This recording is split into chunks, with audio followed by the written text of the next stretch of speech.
आज हम पढ़ेंगे समास के बारे में। किसके बारे में पढ़ेंगे? समास। संधि हमने पूरी पढ़ ली है, अब पढ़ेंगे समास। संधि और समास में केवल अंतर इतना है, संधि में दो वर्णों का मेल होता है और समास में दो शब्दों का मेल होता है।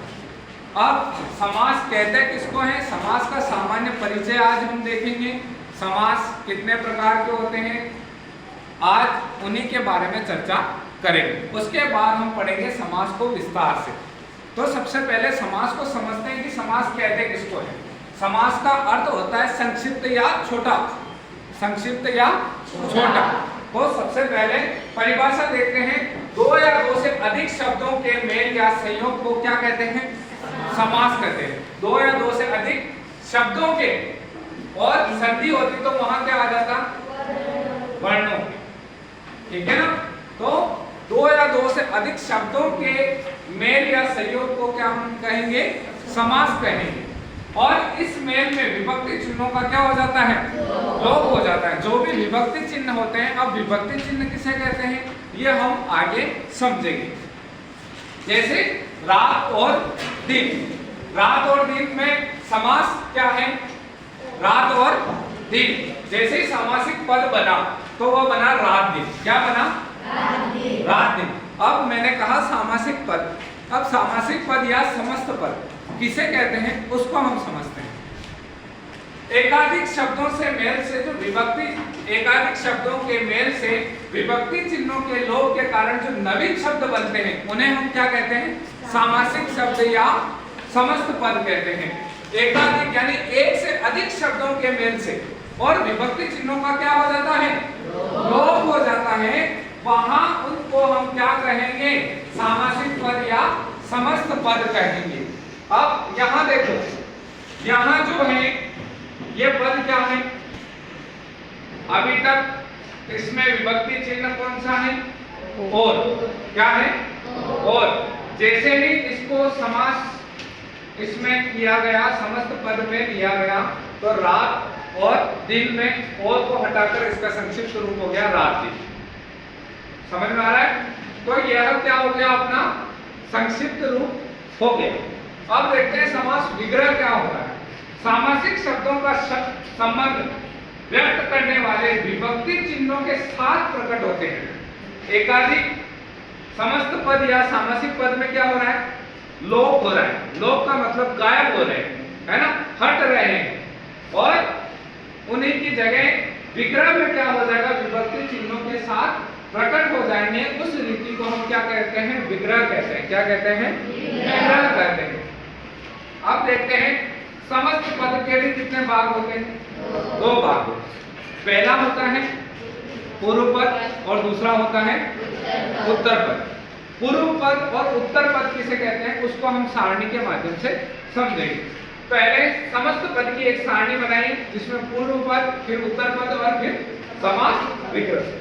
अब देखो, मैंने पद लिखा है, समस्त पद लिखा है पूजाकर। क्या पद है? पूजाकर। अब इसमें जो है पूर्व पद कौन सा होगा? पूजा। दूसरा उत्तर पद कौन सा होगा? घर। समास विग्रह करेंगे तब यह विभक्ति चिन्हों के साथ प्रकट हो रहे। क्या समस्त पद में विभक्ति चिन्ह कहीं दिखाई दे रहा है?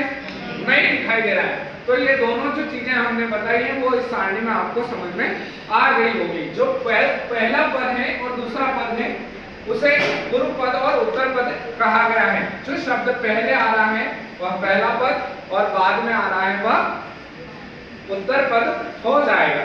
अब जैसे ही हमने इसको समास विग्रह किया तो पूजा के लिए क्या हो गया? पूजा के लिए घर हो गया। माता पिता कौन सा पद है? माता पिता कौन सा पद है? समस्त पद है। और माता इसमें क्या हो गई? पिता क्या हो गए? उत्तर पद। और माता और पिता विभक्ति चिन्ह के साथ प्रकट हो चुका है। विभक्ति चिन्ह क्या है इसमें? और। ठीक है। नवरत्न। नवरत्न में पूर्व पद क्या हो जाएगा? नव। उत्तर पद क्या हो जाएगा? रत्न। समास विग्रह करेंगे तो दो रत्नों का समूह। जहां जब हम संख्या समास आगे बढ़ेंगे तब हम इनके बारे में और विस्तार से बताएंगे। अब समास की ट्रिक समझ लेते हैं। समास कितने प्रकार के होते हैं? 6 प्रकार के होते हैं। कितने प्रकार के होते हैं? 6 प्रकार के। 6 प्रकार के समास को याद करने के लिए द्वंद्वी अब तक है, यानी कि जो विरोधी होता है, विरोधी होता है वह उसको बीच में ही आपको छोड़ना नहीं है ना। परीक्षा से पहले किताबों को छोड़ना नहीं है। जब तक परीक्षा नहीं, परीक्षा आपका क्या है? द्वंद्वी है। क्या है? द्वंद्वी है। तो जब तक द्वंद्वी है तो आपको उसके साथ लगे रहना है। जैसे परीक्षा खत्म उसके बाद अपन भी फ्री, है ना। तो याद रखने के लिए हमें क्या याद रखना है? द्वंद्वी अब तक है। जब तक परीक्षा नहीं हो जाए वो तब तक क्या है? द्वंद्वी अब तक है। परीक्षा होने के बाद आपका द्वंद्वी कौन है? आपका जो आपसे विरोध कर रहा है, जो आपके लिए तैयार है, आपको बता रहा है, वह क्या है?